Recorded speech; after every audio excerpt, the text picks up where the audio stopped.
these changes are not very visible.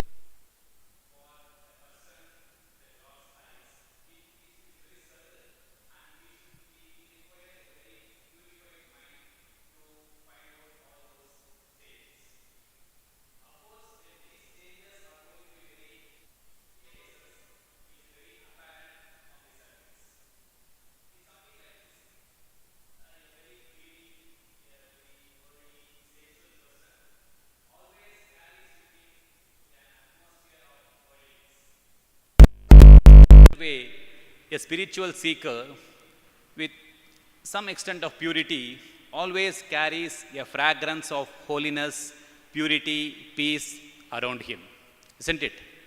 So, the person who loves the world destroys himself, and a person who loves God, as I said, is a very constructive way of loving. Now, this love, which I mentioned, is very much pronounced and exhibited in the life of great avatars, sages, and saints. This is very evident in their life, and we cannot see such type of love in any other way. When we read the life of these great avatars, we come to know of this fact. For example, when you read the history, when you read the history, we find that there was a Christian saint called as Saint Francis of Assisi.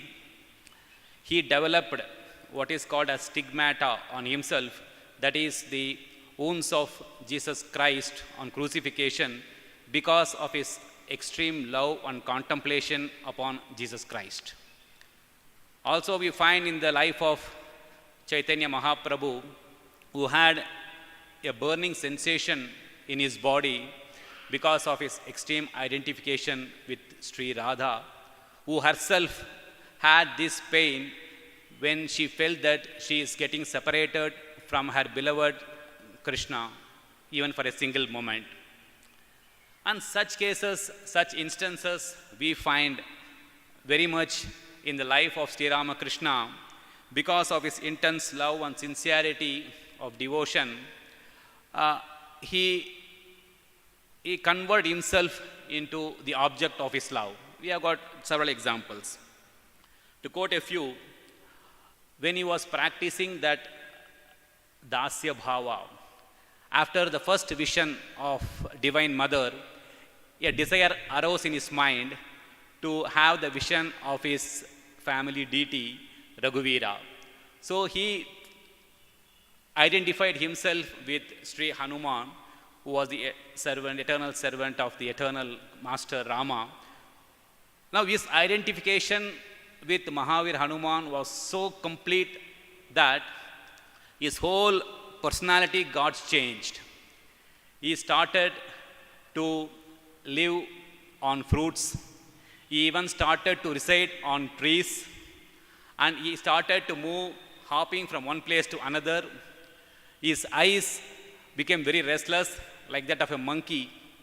And there is also, it is said that the end of the spine, which is called as coccyx, even that got elongated a little, resembling the tail of a monkey. So that was the love and devotion he had for that ideal Hanuman. Of course, these changes are not contrived changes. They are very spontaneous changes. It happened without any effort because of his love and devotion. Now, again, when we come to his sadhana of the Madhura Bhava, where the God is worshipped as his one's own beloved, same thing happened for him as it happened for Sri Radha and Sri Chaitanya Mahaprabhu. He had a burning sensation, a pang of separation when he felt that he is separated from the Lord. So, like all spiritual luminaries, Sri Ramakrishna cast himself into any of the mold which he chose, and also he drowned himself, so to say, he drowned himself into any of the ideal which he chose to follow. How was it possible? This was possible because of his sincerity in his love and devotion, which was devoid of even an iota of selfishness and worldliness. Now, this is going to be the touchstone on which every devotee of Sri Ramakrishna should test themselves about their love and devotion to Sri Ramakrishna. We have to see in our own life how much of the ideals of Sri Ramakrishna is being manifested in our own life. Now, to quote Swami Ishtanathanandaji Maharaj, who is the author of this book, The Great Master, the biography of Sri Ramakrishna, he says, you just contemplate upon these words, very beautiful words. He says, if the love and devotion of Sri Ramakrishna do not make our life at least a little similar to his, it should be understood that the said love and devotion are not worth the name. That's what he says. The same idea expressed by Swami Vivekananda in a much more forceful way. He says, those who say that they have seen Sri Ramakrishna but have not imbibed something of his purity, renunciation and devotion might as well have seen a monkey. That is what Swami Vivekananda puts it in his own inimitable style. Now, so it's very clear that true love for a spiritual ideal implies a total response of the personality towards that spiritual ideal. You see, the love and devotion we have for Sri Ramakrishna should bring about a qualitative change in our personality, even it be a very small extent. Right, I understand that it is not given to all of us to become Sri Ramakrishna Paramhamsa. That power which descended in the form of Sri Ramakrishna and flooded the whole world comes once in a century. But however, we should develop something of the ideal to some extent to which Sri Ramakrishna stood for, isn't it? So, it is very much possible for every one of us in our life to cast our life in the mold of Sri Ramakrishna. It is very much possible for every one of us to cast our life the image, to make an image in the mold of Sri Ramakrishna mold. Now, speaking about this mold, again I go back to Swami Ishtanathanandaji. He says, the life of each great soul in the spiritual world is like a special mold. Mold, I think you understand. Those great souls whose lives are unique expressions of divine glory or of immense spiritual significance leaves behind new molds formed by their life and experiences, which becomes models and patterns for others to follow. They make the mold and we have to cast our image in that mold. Those are the great avatars. Such unique personalities are worshipped as incarnation of God. Here we get a definition of what is incarnation of God. Incarnations discover new religions, new religious doctrines and new paths suited to the need of the age. They impart the power of spirituality to others by a mere touch. Samsparsha matrena nrinam samadhi. Their energy is never directed to the glamour of lust and gold in this transitory world, the sensate culture. It becomes clear by a study of their lives that they are born to show others the path to God realization and not secure their own enjoyment or their own liberation. They have nothing called their own liberation. They are all Mukta Purushas. They have come out of compassion. It is their sympathy with the sorrows of others and their love for them that urge them onto action and help them in the discovery of the path leading to the removal of the sorrows and miseries of others.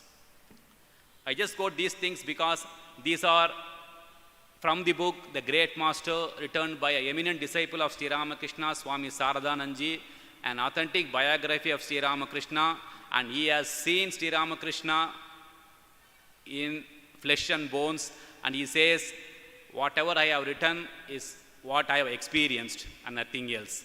So I think these words gives us a lot of power and enthusiasm. So, and in the own words of Sri Ramakrishna, we find he tells his disciples, I have made the mold, now you may cast the image. So the mold is prepared by Sri Ramakrishna, so we have to cast the image in that mold. Now, the question, what is meant by the casting the image on the mold? Enadu, what is that? Now, we go back to, I think we have to take refuge under Holy Mother. She says, she answers to this question, she answers, to meditate and contemplate on Master, to think of the various incidents of his life. By meditating on him, one gets all the spiritual moods. This is from the Gospel of Holy Mother, page 154. So this is the answer given by Holy Mother as to how to cast our image in the mold of Sri Ramakrishna. Now you see, when you want to make a mold, the metal has to be melted. And only a molten metal can be used in the mold to form any different shapes. Now what is the metal here now in our spiritual life? The metal is our own self, the ego. So this self is a very hard stuff, and it is been hard because of the, what I can say, because of the laboring of innumerable karmas of our past life about which we do not know. And it is getting hardened. It is already hard, and it is getting hardened by our present predilections, prejudices, doubts, and all those things. So it's not very easy to melt this metal. But then again we can seek Holy Mother's counsel. She says, as I said earlier, to meditate and contemplate on the Master is the only way to melt this metal. So when we see this, we come to the basic requisite for this is love. As I said in the beginning, love. So we have to love Sri Ramakrishna. Why? Because it is easy to meditate on a person whom we love, isn't it? It is admitted that it is very difficult to show love on a stranger, and it is very easy to show our love on a person who is closer to us. Now the question is how to become close to Sri Ramakrishna. That question comes again. Again to Holy Mother. She says, think of the various incidents of his life. When our mind dwells more and more on his unique life, some wonderful things takes place. What are the wonderful things? The first thing is that we feel that Sri Ramakrishna is moving closer and closer to us. Second thing can be, no more Sri Ramakrishna is a very distant personality separated by time and space. And the barriers, like the barriers of caste, creed, culture, nationality, are not at all any barrier to install Sri Ramakrishna in the devotee's heart. All the man-made barriers, which I mentioned just now, all the man-made barriers crumble into nothingness at the approach of the divine. This is what Holy Mother says, how to get closer to Sri Ramakrishna. So now we think we became close to Sri Ramakrishna. Sri Ramakrishna came close to us. Now when we became closer to Sri Ramakrishna, we start contemplating, studying the life of Sri Ramakrishna, of his different incidents and different aspects of Sri Ramakrishna's life. And suddenly a thought comes to us. It can come to anybody. We wonder whether it is possible for me to align my life in the pattern of Sri Ramakrishna. This thought comes to us. And this thought is again dispelled by a thought where we find that when we find Sri Ramakrishna's exhortations and assurances which he has given to his disciples. And also when you see the practical teachings of Sri Ramakrishna to his disciples. When we see those things, we find new faith and conviction, and we can be very sure that a higher dimension of spiritual life is possible if we are serious and sincere. The two things are very important, serious and sincere. Now, as I come closer to Sri Ramakrishna, as I study his different aspects, as my study deepens and deepens, I launch consciously into my own self-examination and self-culture, I start to think about myself. And when I see myself, when I become introvert and when I see myself, I come to know of many of my defects and imperfections. For everyone it is there, already is there. That is how everybody is made. That is how the world runs. So we come to know our own imperfections and defects. Now again the question is, how can I overcome them? And how can I be a true follower of Sri Ramakrishna? That question comes to our mind. Now when this question comes to our mind, here it means the metal starts getting to melted. The metal inside starts getting to melted. So the old superstitions, the rigid beliefs, the fond beliefs or rigid values, all these things give way to a new type of faith, hope, and expectations. Now, the best way to adore and worship the divine is we ourselves should become divinized. So if you want to worship and adore the divine, we ourselves has to become divinized. If our meditation on Sri Ramakrishna should be perfect, then we have to become Ramakrishnized.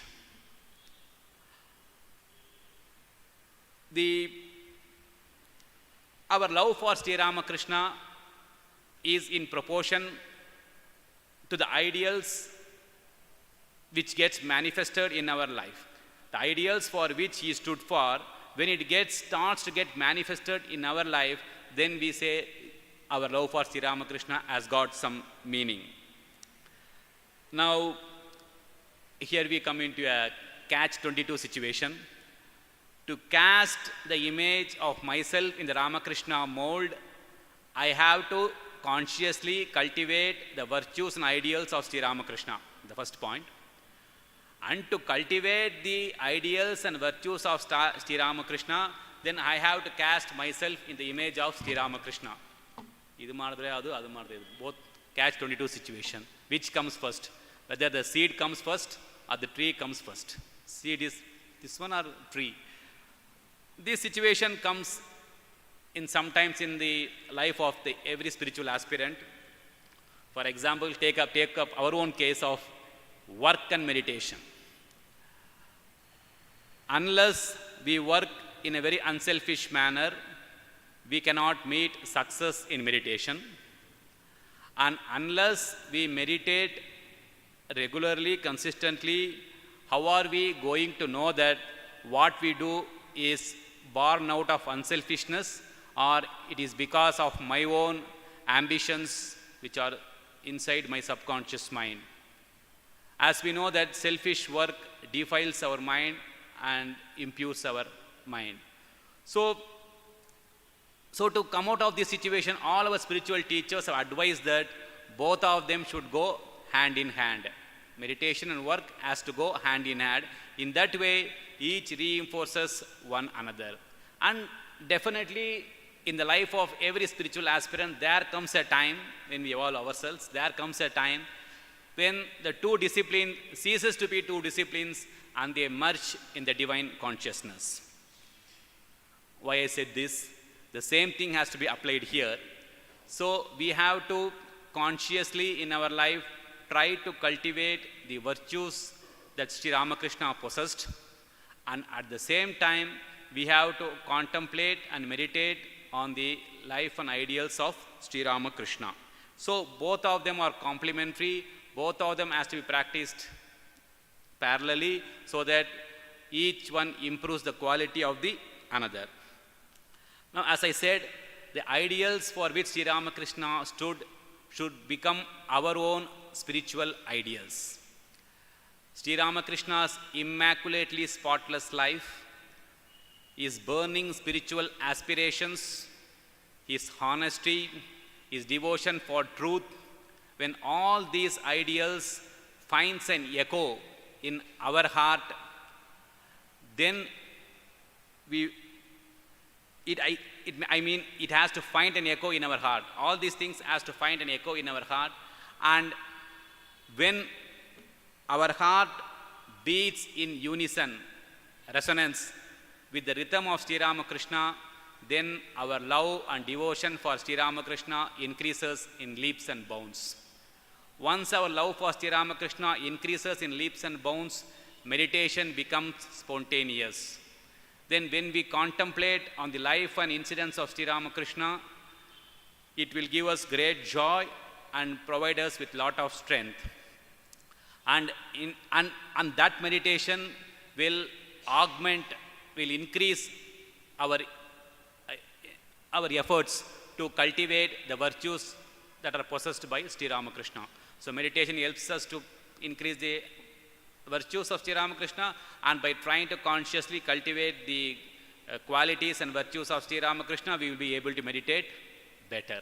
So this is a benign circle, and when this benign circle continues, the metal gets melted, the solidified metal gets melted, and there remains nothing but only Ramakrishna mold. Very easy to say, easier said than done. It's all very easy to say, but many of us or some of us may feel that even to cast our image in the Ramakrishna mold, it takes many lives. But then there are always a few brave souls who are very persevering, who are very brave enough. They were able to cast their image in the Sri Ramakrishna mold, and that is how this mold is being existing today, right? Otherwise, we will not be knowing. If there were no disciples who were able to cast their image in that mold, that Guru Parampara will not be there today. You will not be here, and I will not be here to speak about those things. So when we behold such a person who was successful in casting his image and making it the mold for himself, then we call him as a sage. The incarnations are the one, they have prepared the mold, but the one who tried to practice those things and cast their image in that mold, we call them as sages and saints. Now, coming back to Saradananji Maharaj, he says, all the physical and mental actions, speech, thought, etc. of a perfected man become similar to those of the great soul, the founder of the faith, of which the farmer is the follower. The incarnations make the mold, the others follow it. The mind and body of the farmer becomes a fully developed instrument for containing, preserving, and imparting to others that great power, the first manifestation of which is the founder had astonished the world earlier. That Guru Parampara, Sri Ramakrishna has made the mold, and the direct disciples and all the other disciples have continued these things. Different lines of disciples have thus been preserving from time immemorial the spiritual powers transmitted by the different great personalities who founded those lives. This is from Great Master. So now coming to a conclusion, this is how this Sanatana Dharma, the religion eternal, acquires the appellation, the name Sanatana, because it continues forever. Now, the word eternal, because this religion, the Sanatana Dharma, the soul of this Dharma, the soul of this religion lives in the heart of the devotees. There may be many ups and downs. Down the ages, we had many ups and downs in the social, cultural, and whatnot, in any other field. But the religion eternal continues unaffected. It is because this religion eternal is contained in the hearts of the devotees, as I said, and not in the buildings, doctrines, books, and dogmas. Referring to this, Swami Vivekananda said that this mother of all religion, the Sanatana Dharma, down the ages has produced lot of children who were the fit receptacles. Children's names, saints, great people, who are the fit receptacles to contain and preserve this Dharma, to contain and preserve the power of the divine, and not only to contain and preserve them, and also to transmit to the succeeding generations. That is how this parampara goes. Now, in conclusion, we can say, loving Sri Ramakrishna means casting our life in the mold which Sri Ramakrishna has prepared for us. Once this thing starts in our life, life would not be the same as before. It would be completely changed. Our old self is dead and gone, and we start living in a new life called as the Ramakrishna world. Only when this type of thing happens, we can say that our love and devotion is very genuine and not a figment of imagination. Nothing to get disheartened, because when I said earlier it is very difficult, nothing to get disheartened because it is very difficult, and even Sri Ramakrishna very well knows that. Why I say nothing to be disheartened? Because many of us or some of us may feel that we have not even made any small headway to cast our image in the Ramakrishna mold. But as I said, the path is very difficult, and Sri Ramakrishna also knows it for sure.